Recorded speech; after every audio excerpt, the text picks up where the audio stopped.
Welcome back to another segment of this financial literacy series. And in this segment, we're going to be tackling the idea of emergency money, rainy day money, or what the money, right? What happens when emergency happens in your life or things drastically happen?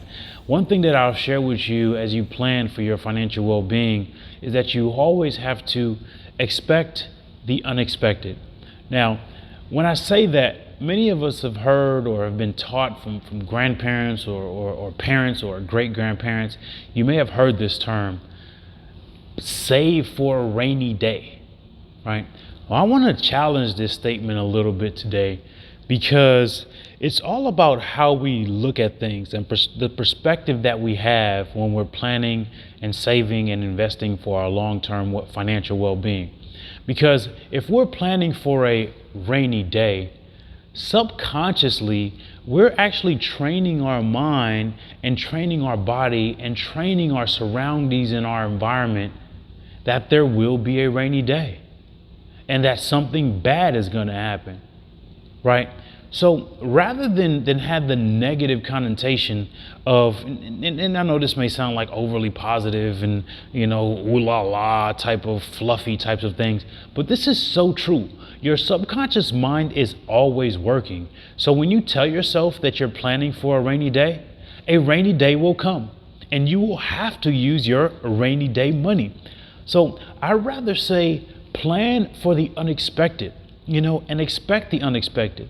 And the unexpected could be good, right? So for example, if you're saving and planning in your portfolio and preparing for, monies that's set aside for what if scenarios or things that could come up, that what if scenario could be a business opportunity, a real estate opportunity, a opportunity to travel or whatever it is. And because you have money that is set aside for unexpected opportunities, you now can take action in a positive light rather than this money that you have available to be set aside for a rainy day. Up in life, flat tires, car breaks down, emergency travel to another state, another country, right? Anything that can come up. There's so many things, good and bad that may come up that happens in our life. So I always challenge you and encourage you to look at it as a unexpected bucket or a financial planning bucket or a account that's solely for, opportunities, emergencies, whatever you want to call it. But give it a positive term so that your mind subconsciously knows that, yes, if something happens like a flat tire or emergency, I can use it for that. But this bucket or placement of money is solely to be available to use for whatever I want, whenever I need it at any given time. That's when you're truly planning at a higher level rather than planning at a low level to say that something bad's going to happen or a rainy day is going to come. If you're planning for something bad, if you're planning for something negative, if you're planning for a rainy day, those things will come into your life because that's what you're surrounding. That's what you're planning for. So if you plan for that, then that's what you'll get. If you plan for wealth, if you plan for opportunities, if you plan for fill in the blank, that's what you'll get too.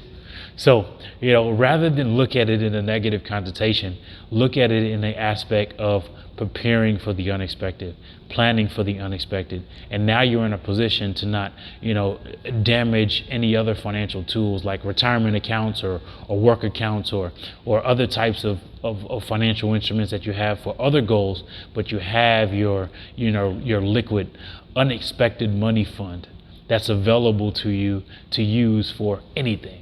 Right? Good or bad. And that's when you have the opportunity to have the mindset to continue to grow and continue to propel at a higher level. So remember to plan accordingly, and whatever you call your bucket that's available to you at any given time, use a positive connotation when you say that so that you can be preparing for the right things. Now, as usual, remember, you can have every single thing in life that you want as long as you truly believe it. We'll see you on the next one.